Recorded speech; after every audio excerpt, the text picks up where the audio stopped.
everyone. So weird on a microphone.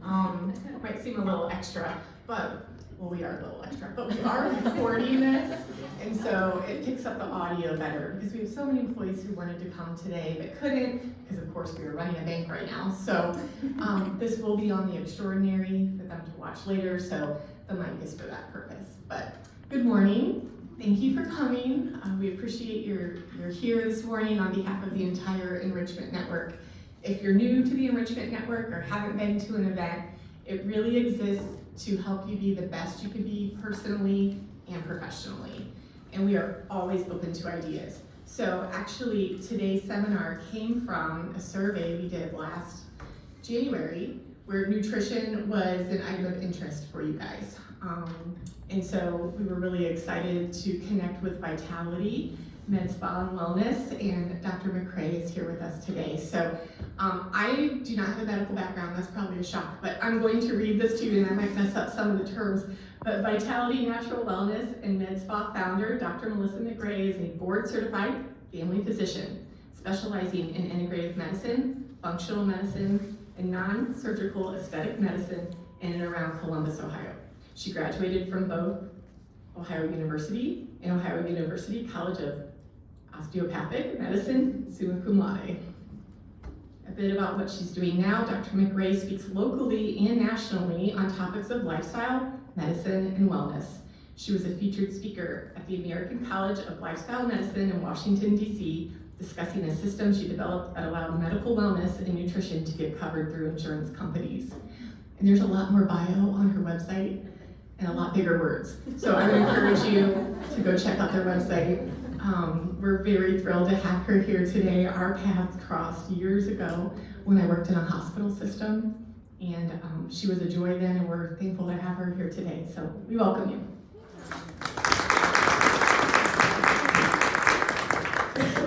Thank you. It is so good to see everybody this morning, and you had an awesome breakfast, and so I think we should just do this like once a week.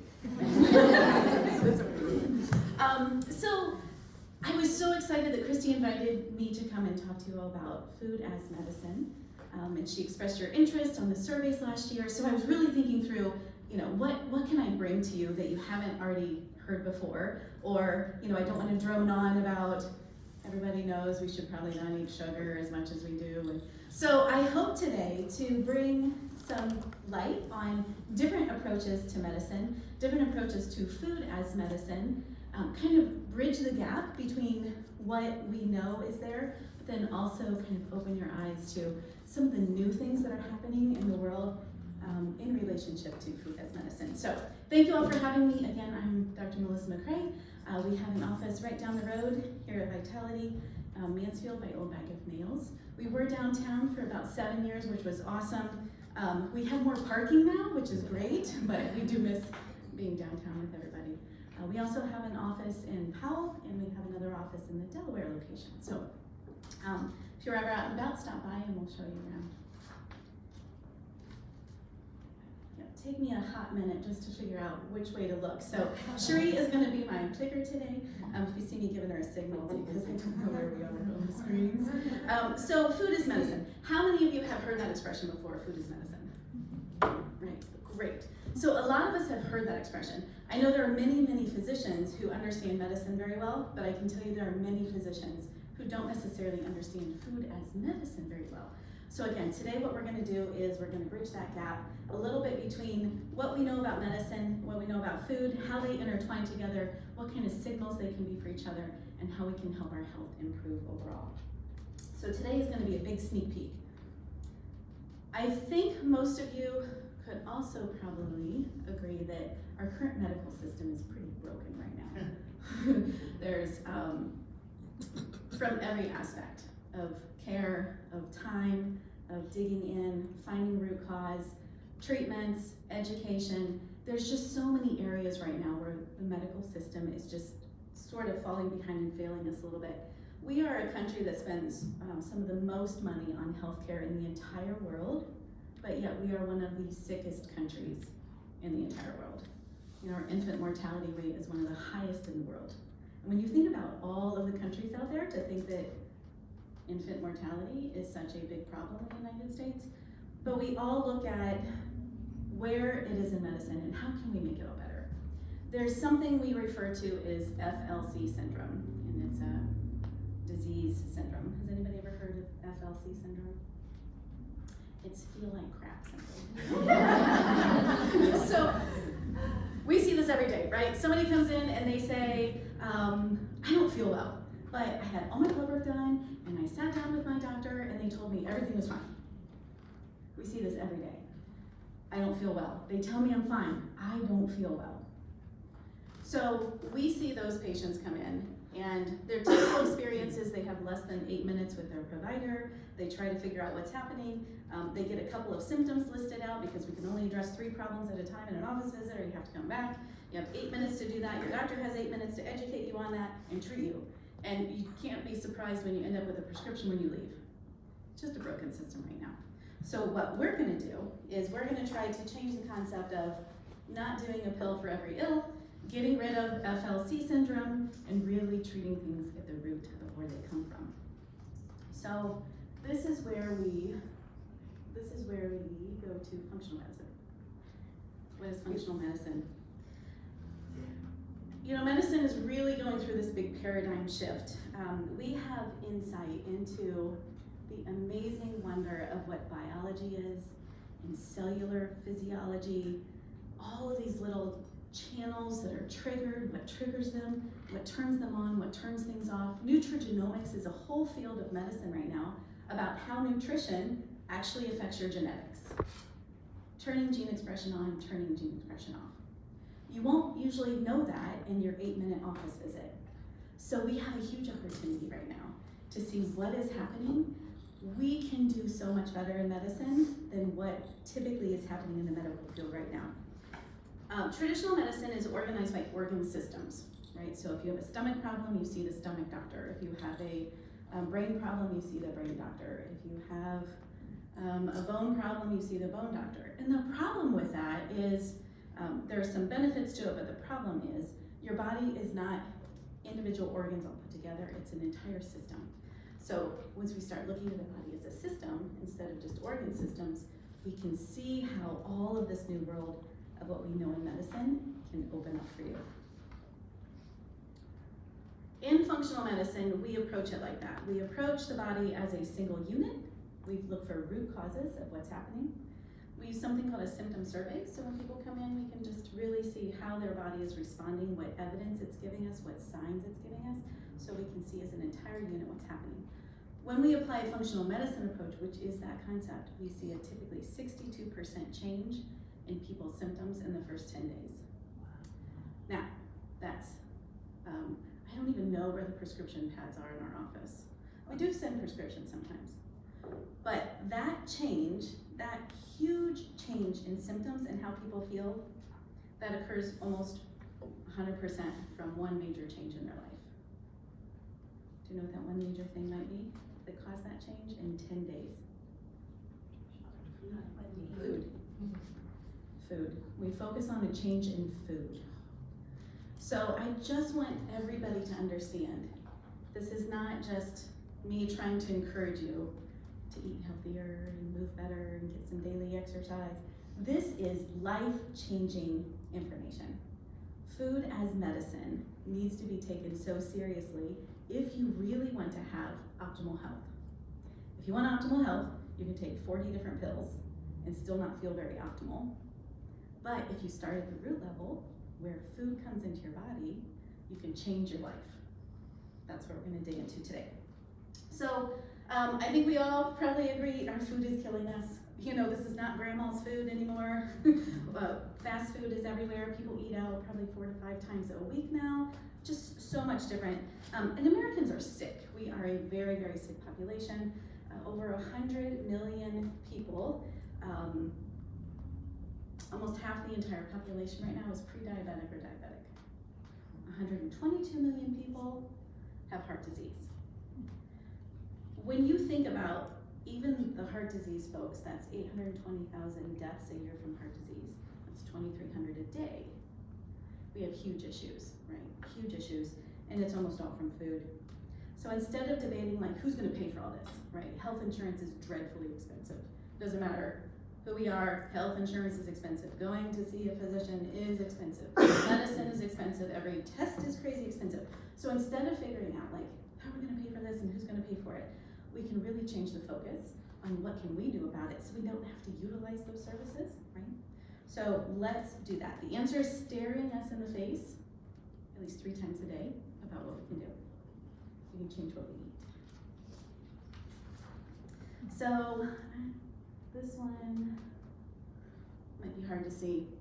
So this is just an example. We had a 12-year-old little boy come into the practice. His name was James. Super frustrated. His parents were just really frustrated, didn't know what to do. James just seemed broken, right? His behavior was off the charts. He couldn't focus. He would study his spelling words and the next day act like he had no idea what they were even talking about, like I haven't seen these before.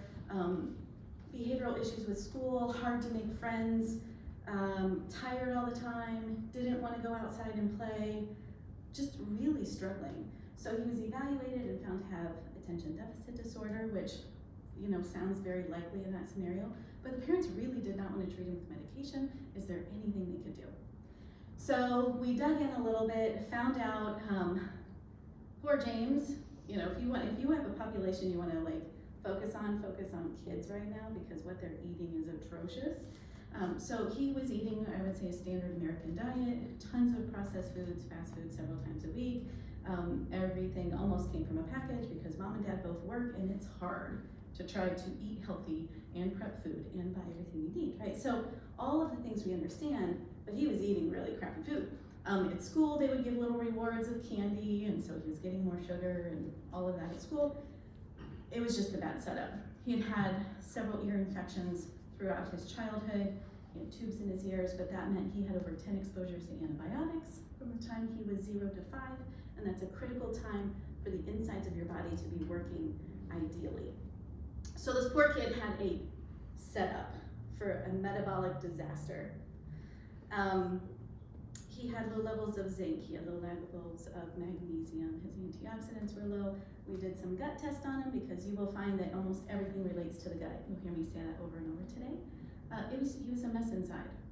So the first thing we did is we focused on food. Actually,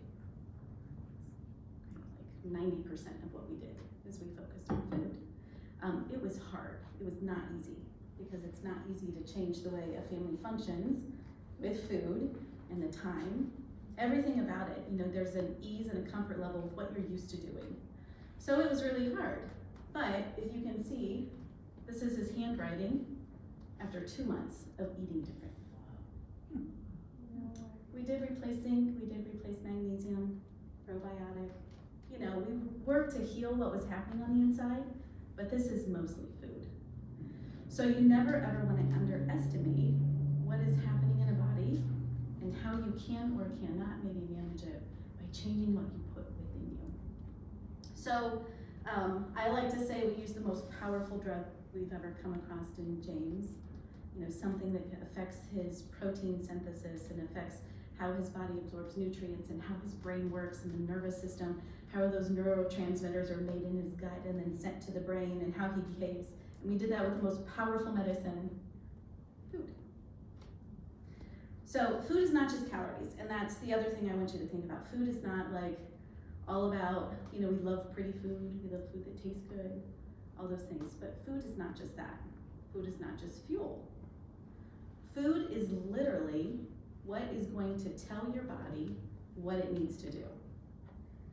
If you don't have certain types of food, then your body can't perform in ways that it's wired to. That whole field of nutrigenomics I talked about, literally certain types of food will turn gene expression on or off that can do everything from inhibit or speed up cancer growth. Can turn on diabetes or turn off diabetes. So don't just think of food as pretty, tastes good, or energy. Think of it as the data system that actually is going to completely run your body. So everything that you put in your mouth is either going to help you or harm you. That's the other thing to kind of focus on. It's a conscious effort. When you put something in your mouth, this is either going to hurt you or it's going to help you. So keep thinking that. Hippocrates, 2,000 years ago, the famous expression that he said that he Who knew how much that was gonna impact everything? All disease begins in the gut. We might not always see like this direct dot-to-dot correlation with what is happening to a system, but we know almost every autoimmune disease begins in the gut. We know most nervous system diseases begin in the gut. We know that mood disorders very commonly, about 75% of the time, start in the gut. So when you think about all the different diseases we have out there, when we treat the body from the inside out and we have that healthy gut, you're gonna see a lot of the diseases of the modern world go away. We have trillions of bacteria in our gut. Those bacteria, it's like a whole nother community that you're hosting every single day. And it's super important that they're happy in there. We have all kinds of analogies we talk about at Vitality. I don't have time for all those today, but sometime we can maybe meet back and I'll share about the gut microbiome and how I think of it as this great little neighborhood. But just know you have trillions of little visitors in your body that hang out there, and it's super important that they're happy inside of you. 2/3 of your immune system comes from your gut. So if you want to stay healthy, one thing you can do is make sure you're putting good things inside of you, because that's your first line of defense for the immune system. This gut bacteria community that's in there with those trillions, we call it the microbiome. So when you hear me refer to the microbiome, it's all the gut bacteria that stay inside there. So now you're like, okay, prove it. Prove to me that these little critters that are along for the ride are really that important. So I just picked a couple of fun studies that are just really relevant, I think, to almost everybody. This is one example. There is a bacteria that we all have inside of us called Lactobacillus reuteri. It's in every one of us. If you do stool testing, you can measure it. You know, you can go online and pick a stool test and they'll give you the results. You'll find this bacteria oftentimes inside there. You can see at what density it's also present, which is super cool. So this is the same bacteria that's found in sourdough bread, and it's the component that actually makes the sourdough bread sour.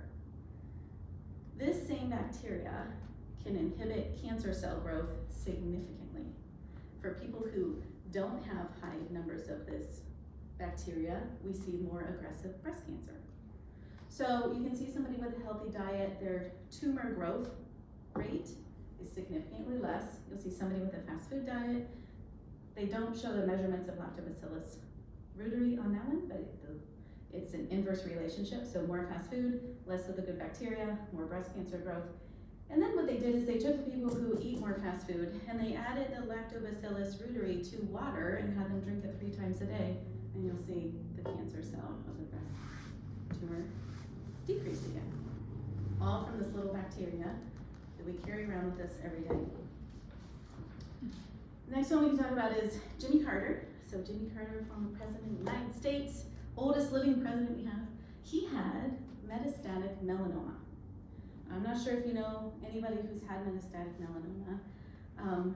Just most devastating process, right? Metastatic melanoma has a very bad prognosis, and we don't have a lot we can do about it. So it's a horrible thing. He actually had metastatic melanoma to the brain. So they put him on this newer form of cancer treatment called immunotherapy. Immunotherapy is so awesome. It's looking at your genetics and finding out where your body might respond. And they can do it with certain types of cancer, and melanoma is one. But the thing about melanoma and immunotherapy in general, you'll have some people who respond amazing, and you'll have other people who are non-responders. And it's not like typical therapies where you kind of have like this, line of people, some respond better. This is either people do or they don't. So they were trying to figure out, like, what in the world makes somebody a responder or a non-responder? His response rate was so good, he is cancer-free. So the oldest living president of the United States had immunotherapy. He no longer has metastatic melanoma. It's crazy. So when they compared everything they could compare to responders and non-responders for metastatic melanoma and immunotherapy, they found it came down to one thing. And it was a bacteria in your gut called Akkermansia mucophenil. This bacteria loves to live in a certain type of mucus that these little cells called goblet cells make. And what they found is one food in particular loves to stimulate that type of cell, pomegranates. So pomegranates. if those people would eat pomegranate seeds, they would increase the mucosa that the Akkermansia likes to live in. The levels of Akkermansia goes up. Those are the responders. The ones who are non-responders have 0 Akkermansia. Now, we've been measuring Akkermansia for 5 or 6 years because it's related to obesity. People who don't have this bacteria typically are overweight and they have a dreadful time losing weight. People who have the bacteria can maintain their weight pretty well. So we've been looking at it like that, but it's amazing to me to think that you can take somebody with this devastating disease and because of a bacteria presence, they'll respond to therapy or not. What you eat is either helping you or harming you. And so keep that in your mind as you make food choices because our body loves diversity and our body loves maintaining all of this really healthy microbiome. We know that there are a lot of foods that are really good for us. So fermented foods, vegetables, berries, whole foods. So whole foods are foods that don't need a label. If you try to figure out, is this a whole food or not? I don't know, do you know what it is? If you know what it is, that is a whole food. I like to say if it has more than 5 ingredients, it is no longer a whole food. There's too much that's been done to it. So we have some handouts for you at the end. One is a holiday handout. So just if you're trying to make better choices, what kind of better choices are out there and what kind of substitutions. And then we also have a second handout that's just also like anti-inflammatory foods. So you can get a better idea. Don't worry about like writing that down or memorizing that. So what about, so foods that we take in are helping our gut microbiome, but I also talked about how foods can trigger gene expression on and off. Is everyone familiar with stem cells? Stem cells, these perfect little bundles of information, fantastic. We have them inside of us. As we get older, our stem cell lines kind of drop a little bit, but these stem cells are incredible. So in this study, they took 20,000 people and they had heart disease. So they gave them 2 cups of hot chocolate a day made out of cacao. So dark chocolate, high in antioxidants. And the goal was to see if they could affect their stem cells with hot chocolate. What they found is people who had 2 cups of hot chocolate a day doubled the amount of stem cells in their system within 2 months. So 7.5 grams of chocolate a day lowered their heart attack risk by 39%. So you can argue that hot chocolate is good for you. So that, you know, when you think about, oh my goodness, like literally just putting that in us, turning on some gene expressions that allow stem cells to be released to increase the small blood vessels in your heart so you get better blood flow and you don't have a heart attack, it's pretty cool. We also have foods that inhibit cancer cells. So cancer also makes stem cells, and they make broken stem cells, and they make more cancer. So we know there are certain foods that really work great for this. So purple potatoes, cocoa, green tea, walnuts, extra virgin olive oil. All of these really great foods can help that, but let's talk a little bit about the mighty walnut. So they took 800 patients who had stage 3 colon cancer, and if they took, in those patients, if they ate 2 servings of walnuts in a week with stage 3 colon cancer, they had a 53% improvement in survival and a 66% decreased recurrence rate. That's crazy good information. When you think about all of the medications we have out there and all of the therapies and all of the trials, and we see how powerful food can be to turning things on and off, food is medicine.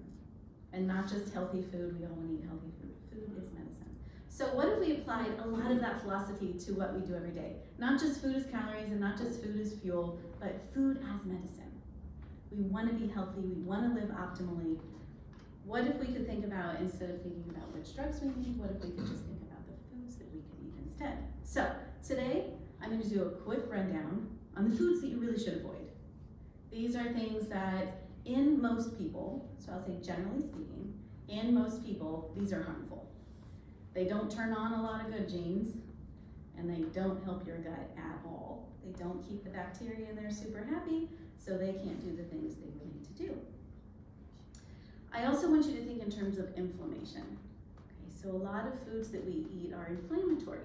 How many of you know that you can tell when you're drinking too much coffee because your hands maybe feel a little stiff?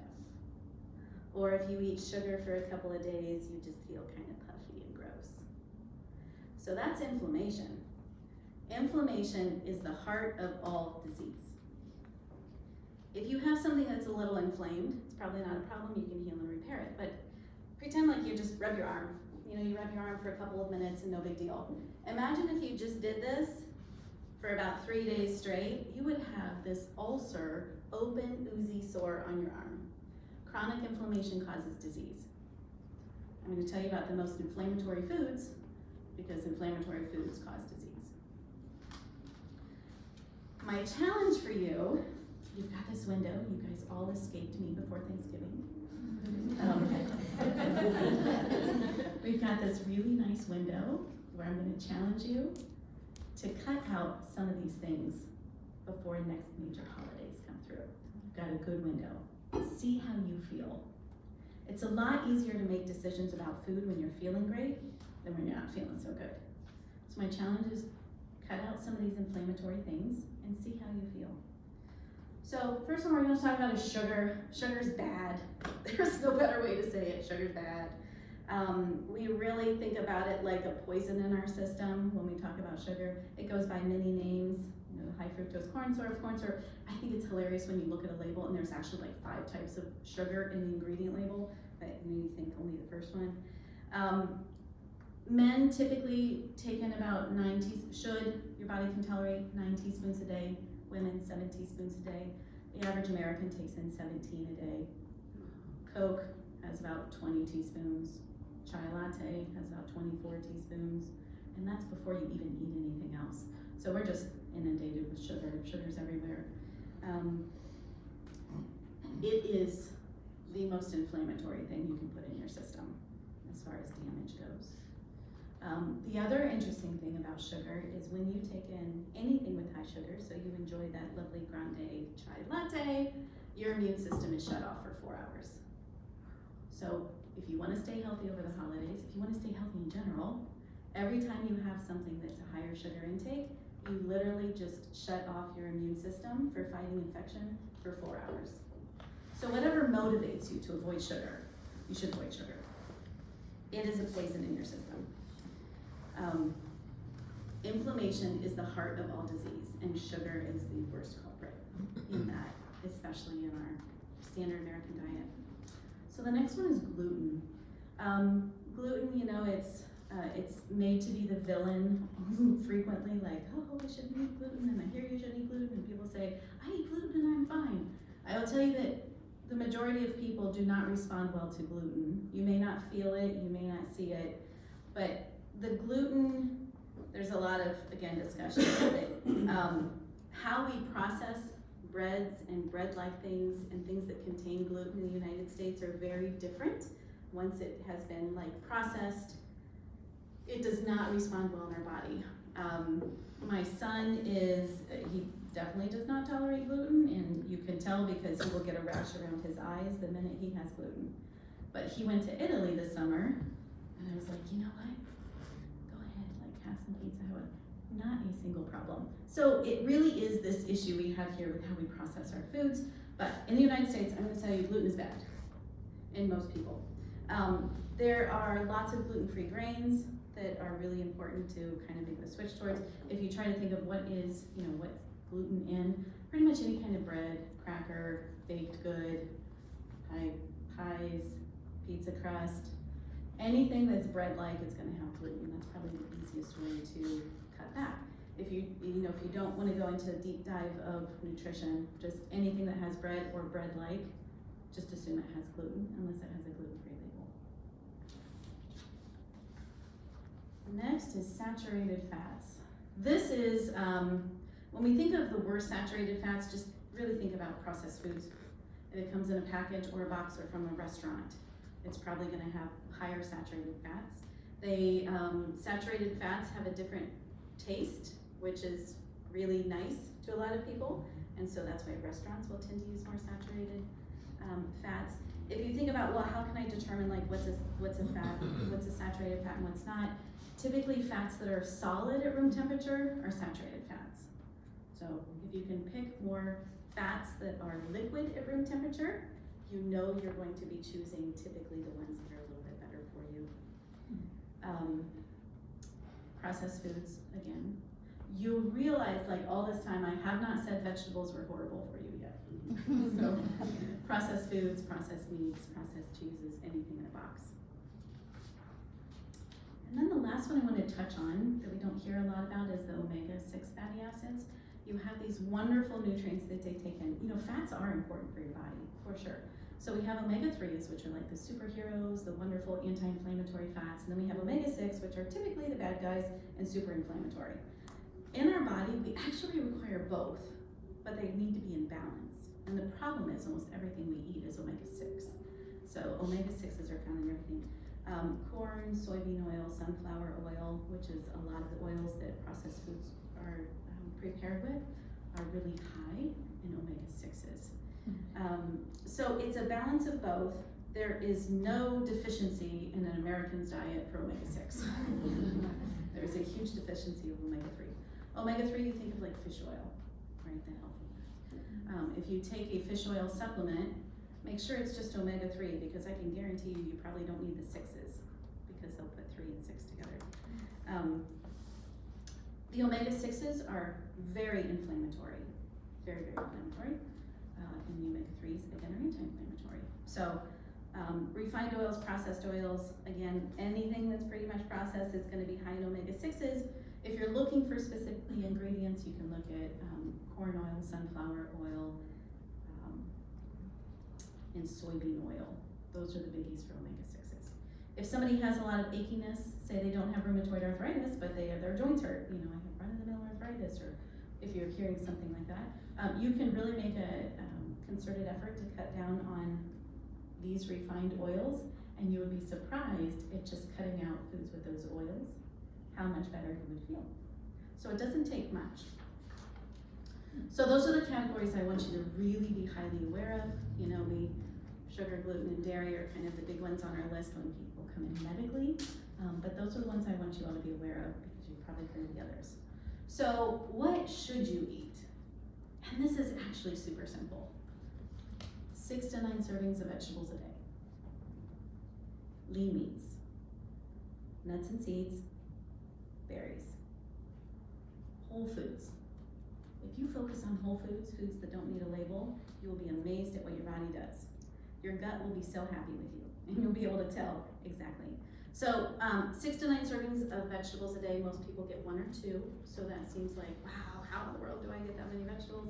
I will tell you, a smoothie is your best friend if you're not used to getting that many vegetables, because you can pack like 4 cups of greens into a smoothie and like half a cucumber and some celery, and surprise, you're already at like 4 to 5 servings of vegetables in a day, just from that smoothie. So if you have a hard time doing it, find easy ways to do it.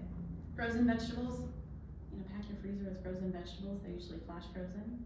They don't put a lot of stuff in them at all. Easy way to get them out.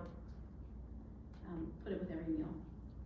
For breakfast, lunch, and dinner, a lot of us get caught up in like breakfast food. You know, our breakfast foods are not really that healthy for the most part. But if you think of breakfast as not breakfast food, but just think of it as like breakfast, lunch, and dinner is just nourishment, nourishment, nourishment. You don't have to have specific breakfasty foods at breakfast time. So just change your mindset a little bit. You can have vegetables at breakfast.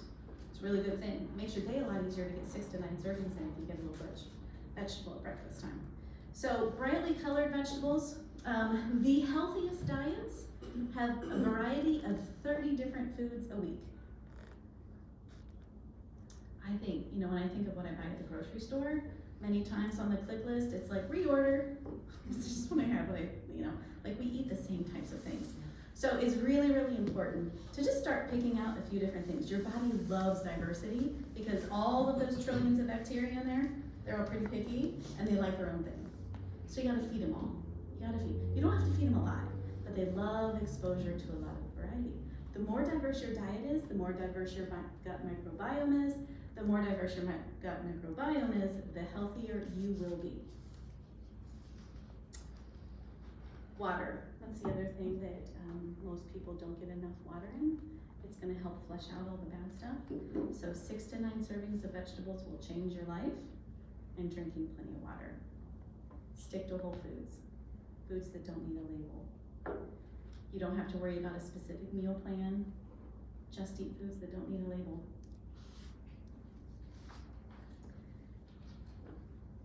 We have so much documentation about what can treat inflammatory disorders. People can take lots of different medicines. You know, I don't know how many times we see somebody come in and their arthritis isn't controlled, so they want to put them on more of an immune suppressant or an IV therapy to get their arthritis under control. And what I would love to see is a huge focus on let's change your diet first and then see what you need. We've had people who have been essentially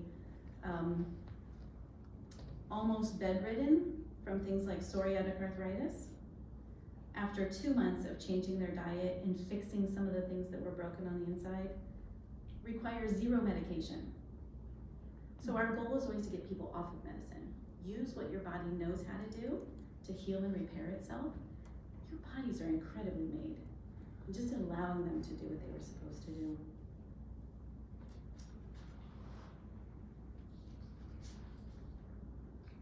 The last one is, this is just something to keep in mind. Hopefully you'll start hearing more about this. This is called the flavorome. The flavorome is the study of each specific food, what it does turn on, what it does turn off, and how it reacts in the body. This to me is looking into the future. It's so incredible what we can do. Looking at substances in your food and seeing how they turn reactions on or off in your body. It is where we need to go with medicine. We don't need to go in the direction of finding more medicines that can fix things that we're doing to ourselves. Like finding out ways that we can heal ourselves with what we are created to do. Like our bodies are incredibly made to do that. So I want you to keep in mind the flavorome to see how food sets the stage for your body to heal and repair, to live long and healthy lives and live optimally. We really focus on the basics. Like if we can really focus and narrow in on what does our body need, the idea that we can live this optimal life is right in front of us. So, thank you all for coming this morning. Hopefully that shared some information you haven't heard or seen before. And if anybody has any questions, Sally. Great presentation, first of all. You haven't talked about salt, and there's a lot of out there. So what are your thoughts about, reducing salt in your diet, looking for foods? I often look at it, I know we probably as a general population have too much salt, so. That's a great question. I rely on genetics so much for salt intake, like to guide me on salt intake. 20% of the population will actually lower their blood pressure with higher salt intake. 80% will raise their blood pressure, and it's genetically determined. So you can say on average eating a lower salt diet is good because it does cause fluid retention. On average, we eat too much food containing salt, but salt is not necessarily the villain behind all high blood pressure at all. So I don't talk about salt a lot. If you're eating whole foods, there's not tons of salt in there. It's only so if we cut out the junk food or the food that's not whole food, we don't even have to worry about salt. There's a great book out there called Salt Your Way Back to Health. It's a fascinating book. I don't recommend everybody just start adding salt to everything, but it's a great eye-opener that salt is not the only villain. It's not a low salt diet for everybody. So you have to know how your body reacts to it. So you've got to have that testing. Or even just, you can do, it's great to do trials, like you can do a low salt diet for 2 months, and if your blood pressure is not responding, you're probably one of those people that doesn't have a response. Yeah. What's your opinion on stevia and monk fruit to sweeten things? So, monk fruit is probably one of my favorite sweeteners to go with. It just depends, because sometimes they'll put in there sucrose, and sometimes sucrose is not as good. But as a sweetener, stevia and monk fruit, they would be better choices than using sugar for sure. Monk fruit is really nice because you can switch it up as a 1-to-1 ratio when you're cooking and it still kind of tastes the same. Stevia does have a little bit of that aftertaste, but certainly better than using just plain sugar. So kind of the same thing, honey and maple syrup are probably my go-tos for sweeteners because they're just a little bit more of what's found. But even too much of a good thing is not good either, so. Honey maple syrup, I'll choose first. Monk fruit, if, you're gonna be baking something and you don't want, 2 cups of sugar in your recipe. Do you have any data or knowledge about the financial differences of the typical American diet, that one, versus Whole Foods diet? Because healthy food is extremely expensive. It is, that is also, that is, an economic and a geographic and a very wonderful political question. We have a food desert right here, like try to find a vegetable within 3 miles of this spot, you're gonna struggle, unless you go to a restaurant and get a salad. So it makes a big difference. If you're in a larger city, you can go to an Indian market and get vegetables you've never even seen before for less than $1. If you try to buy a head of broccoli that doesn't have brown spots and funny things on it, it can be like $3 here. It is different. That's why I love frozen vegetables, honestly, because you get frozen vegetables on sale. You can like stock up your freezer with frozen vegetables. Fresh is great, but at least frozen, they're so. But if we look at demographics, not everybody has access to getting frozen vegetables and storing them in a freezer, and so it's a big political question for sure.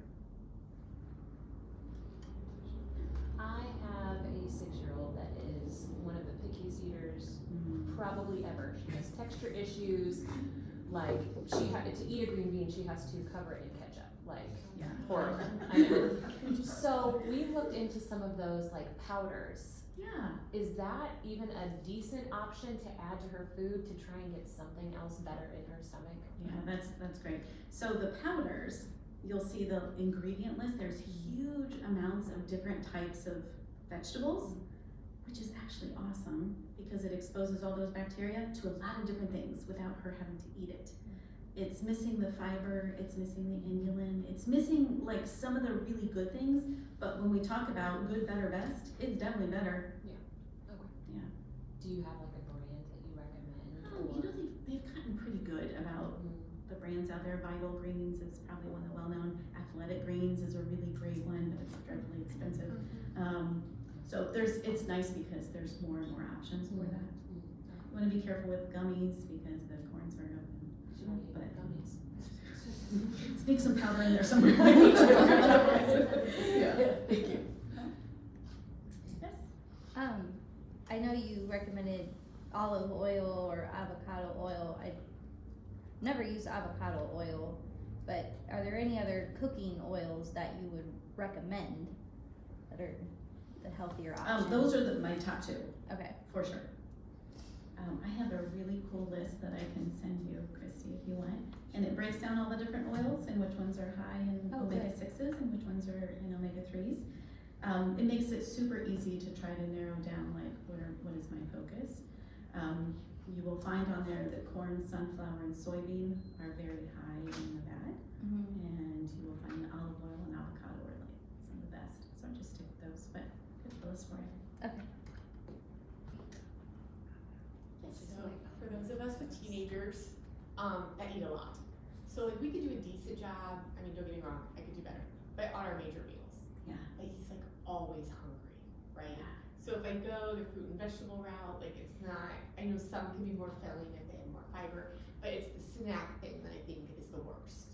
So like, do you have recommendations for teenagers in that train of thought, like snacks they can have things, because a lot of times they'll, I used to be like, get a little, like, cheese thing, and I'm like, oh, cheese is on there, and I'm like,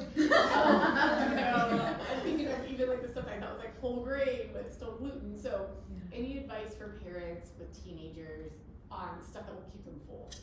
Yeah, that's great. And teenagers are expensive to feed. Thank you. Man. So incorporate grains. Grains are great, filling, take up a lot of space inside. They expand a little when they get in there. Of course, meats, proteins are gonna help fill them up. So typically teenagers can get by with a lot of grain, meat, and veggies. Dairy is not horrible in everybody. You just have to kind of see how people respond to it. So being able to add some dairy to a meal is very filling. So those are some good ways to fill them up. It's just add more grains. Big pile of grains and everything on top of it.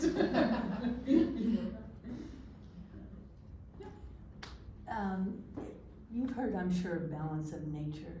Yeah. Is that a good product, or is that a scam? You know, there are so many different lines of things out there. But they're basically good though, right? Most of them are pretty good. You know, people have different thoughts on network marketing, but they will have some of the better products because their quality control has to be high, whatever your thoughts are on that. Physician grade products you can get easily online. So you can get different higher end products. You wanna be careful buying a lot of things on Amazon because they're oftentimes aftermarket packaged and delivered, expired, not quality tested, even though the label looks the same. So you have to be careful with that. We have some great resources in town. You know, Mrs. B's is here and Cupby Corners. They always have higher quality products. I would say probably just the biggest things is be careful of Amazon. And then it's very easy to dig into a company and just find out if they're reputable or not. What's your opinion on Greek yogurt? I'm a fan of Greek yogurt. Yeah, and people who don't have dairy issues. Greek yogurt, if somebody does have like some sensitivities to dairy, they can usually process goat's milk and sheep's milk better, dairy. And then Greek yogurt, the way it's also created, is also a little thicker, more nutrient dense, and not quite as irritating for people. Not usually as much sugar either. That's usually the biggest thing with yogurt is the sugar. They